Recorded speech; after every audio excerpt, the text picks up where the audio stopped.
guys, welcome to PeppTalks. I'm your host, Lexi Cardoza, and today we have a very, very special guest that I'm so honored to be able to sit down and chat with, Pepperdine's newest president, Jim Gash. President Gash, thank you so much for being here with us today. My pleasure, Lexi. Thanks for inviting me. Of course. Well, I know I want to get to know you, and I'm sure the students do, and so I feel like the best way to do that is for you to take your first ever Pep quiz.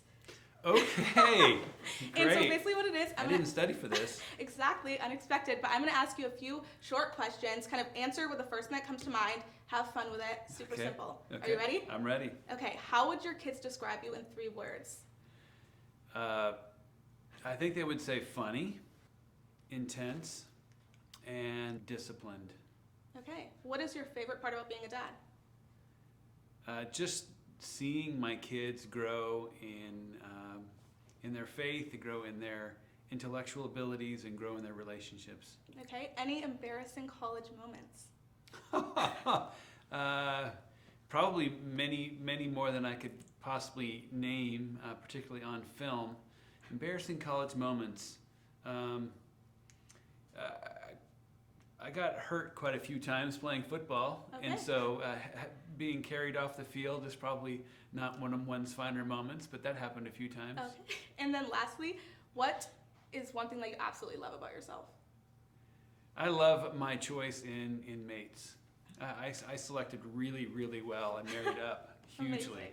Amazing. Thank you. I feel like I know you better already. Excellent. Well, I'm so glad that you're here. And kind of just to get started, how are you doing? How has your week been? How has your presidency been so far? Everything has been so much fun. My wife and I and the administrative team are really enjoying diving deeply into life with students. I've been so welcomed by students and invited to participate in Frosh Follies and in a variety of other student-related events. Been going to the women's soccer matches and just trying to eat in the cafeteria, just trying to absorb all of that's community and having a great time. Well, we can see that you're really already immersing yourself into kind of the student community. You're very involved. You literally have crowd surfed through students on several occasions, and it's something that everybody really loves. And I see it as you taking a very relational approach. Is there a reason why that you're kind of going in that direction? There is, and it's because that's the only way to do life, is to do it in relationship. The opportunity to get involved in other people's lives, those close to you, your family, your faith community, those that you work with at Pepperdine, getting involved in each other's lives is what I have sought to do since I joined the community 20 years ago. And now that I've had the opportunity for my lens to expand to include the entire university rather than just the law school, then I am diving head first. And relationships is how you build trust, and how you get things done is through trusting relationships. And so that's what I'm trying to do. Exactly, and I feel like the students definitely love that. And so Right. I know you've only been here for like a short amount of time, but what has been the most rewarding part of this journey so far? The most rewarding part of this journey is to get to know an entire community. As I mentioned, I for 20 years have been focused on the law school community, and I've worshiped here on campus, and I've been in a variety of committees to meet with other members of the community. But to now say the entire Pepperdine community is now my family, and getting to know family has just been so much fun. And so that's the biggest exciting part, is to say I now have so many people that are now working on the same team I'm on. I've always been on the team of Pepperdine University, but my portion of the team has been smaller than it is now. Yeah. And Well, it's even beyond Pepperdine, being able to travel the country and meet with members of our alumni base and friends and students from around the country. We went to the freshman receptions in 7 different locations around the country and got to meet them before they got here. So that was a lot of fun. That's so much fun. So has there been any times in your life where there's been major turning points that if maybe you made a different decision or went down a different path, your life could have ended up in a completely different way? And if so, like, what lessons did you learn from that? Yeah, great question. And I admire you to be in college and having already learned that lesson, because that lesson doesn't always come to people that quickly. So a major turning point in my life, there's been many. You know, my decision to pursue Jolene as my wife was a major decision, and fortunately that worked out well. But I would say the biggest thing that I could look on that had an incredible impact on the direction of my life was my decision to travel to Uganda for the first time. You know, that was a long time in coming. I've been quite resistant to doing missional work myself. I was always really good at sending other people, giving them money, giving them encouragement, praying for them, but really not investing in that myself. Whether it was from fear, whether it was from just the different chapters in my life, but that was the moment that everything changed. That first trip to Uganda in 2010, January of 2010, and just my whole world changed. You know, and I've now been back 27 times, and we have a global justice program where we're sending students around the world, and the country's criminal justice system has changed as a result of Pepperdine's engagement in that. Amazing. So I would say that's the biggest thing, and it also probably had something to do with why I'm sitting in this chair. Yeah. I mean, I can assure you, I didn't set out to Africa to try and improve my chances of being the president, but in the end, I'm fairly confident from some of the things that the board members told me that the ability to navigate different cultures and to overcome difficult challenges in different parts of the world was something that they were looking for when they selected me. Okay, and so you mentioned kind of that being like an uncomfortable decision or something that you weren't really, like you were scared to do. So what made you take that leap to go to Uganda? Yeah. There's a guy named Bob that ruined my life in all the right ways. Some of your viewers will probably know who Bob Goff is, but there was a couple of occasions he invited students and they went with him, and I was the dean of students, and they kept saying, hey, you need to go, you're dean of students, this is a student thing. And then he gave a talk in 2009. The talk was called Love Does. There was a talk called Love Does before there was a book, Love Does.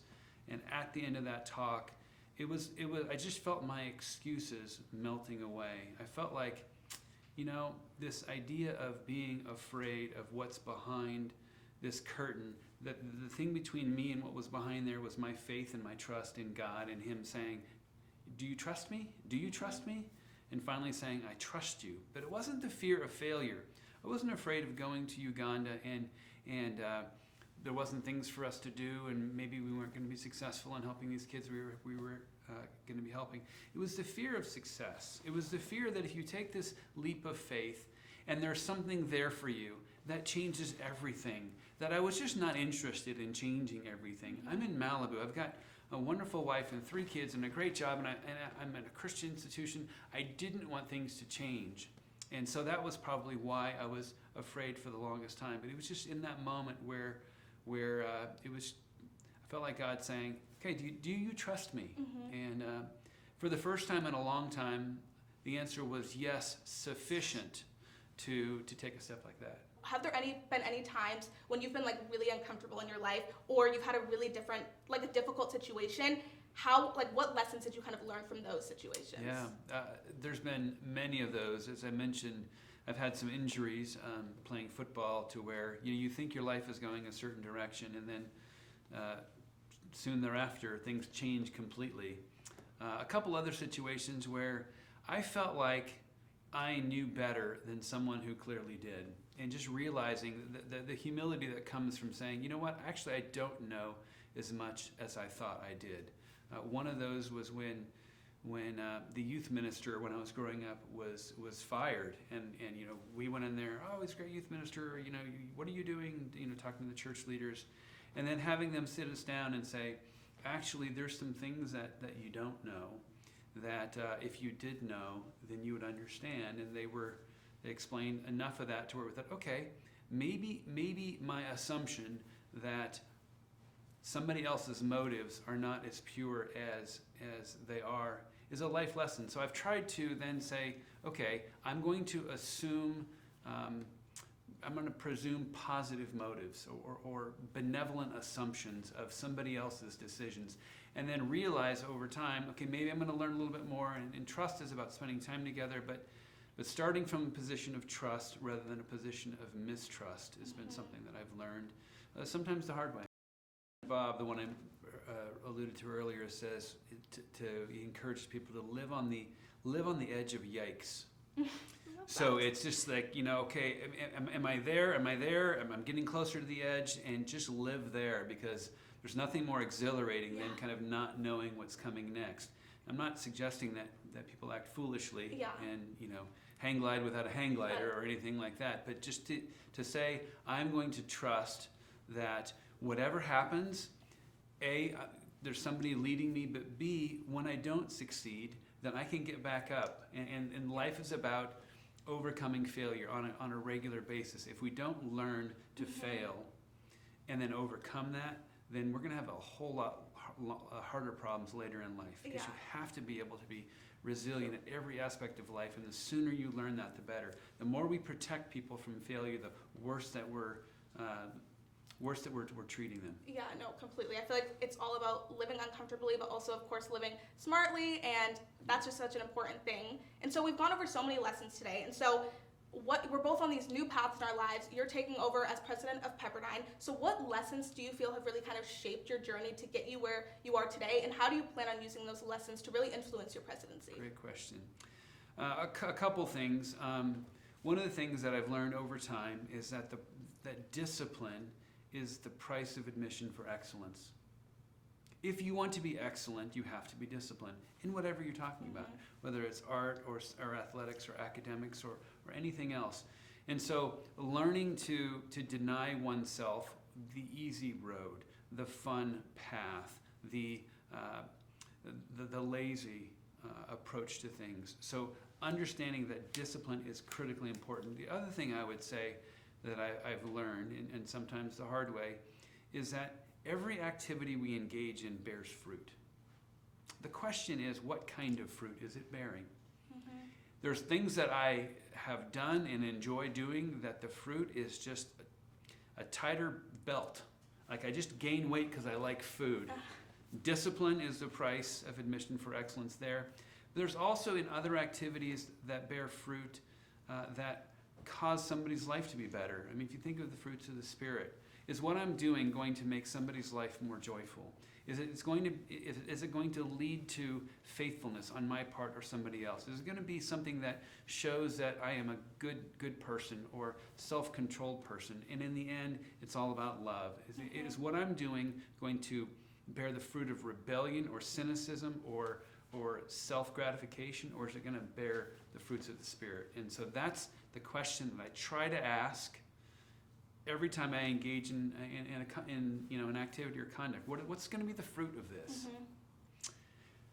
Yeah, there's a lot of things that I didn't know in my 20s, and I suspect there's going to be some things that I'm going to say in my 60s that I didn't know in my 50s, and in my 70s that I didn't know in my 60s. But I would say one thing that I've learned is that life unfolds in chapters, and you don't have to achieve everything that you possibly want to achieve or have the kind of relationship that you were hoping to have or the family that you want to have immediately. Life is going to unfold in a series of chapters, and my life unfolded in, we ended up getting married in our 20s and had kids, and that chapter was just a sweet chapter where I was able to focus on my family and focus on teaching. This next chapter where my kids now have grown sufficient to where I can invest fully in this job. I don't think I would have been interested in taking this job 10 years ago, just because there would have been too many sacrifices for my family. So just be patient and know that your life is going to unfold in chapters, and you don't have to live all of it in your teens or your 20s. There's a whole lot more after that to come. Yeah, so that's so important, and thank you for sharing that. I know we, especially as young people, all kind of love to learn from people who have kind of been there, done that, and have gone through life, because for us it kind of makes us feel less alone, and okay, well, they've done that, maybe they failed, maybe they won, and I can learn in either way. So thank you for that. And I think the best way to kind of end this episode is by you giving the Pepperdine community your best pep talk. My best pep talk. talk. Your best pep talk. Do I get a pom-pom or anything? I wish. I think next time No, maybe we'll bring pom-poms. I guess I would say the Pep community should know you belong here. You belong at Pepperdine, and at Pepperdine, you belong. This is a community that loves you. You worship a God who loves you and created you. And so invest deeply in relationships. While you're here, get to know each other, become a part of this community, and serve those around you. Amazing. Well, thank you so much for being here with me today. Thank you for being a part of my passion. I wish you all of the success in this new journey in your life. I hope you continue to learn, grow, and please continue to crowd surf through your students, because we absolutely love it. And for the PeppTalks community, thank you so much for being here with us today. Please, I challenge you to take a leap of faith, do something that scares you, do something that makes you feel uncomfortable. It may be scary, but I promise you it's worth it. I'll see you next week. Thank you. Bye. Bye.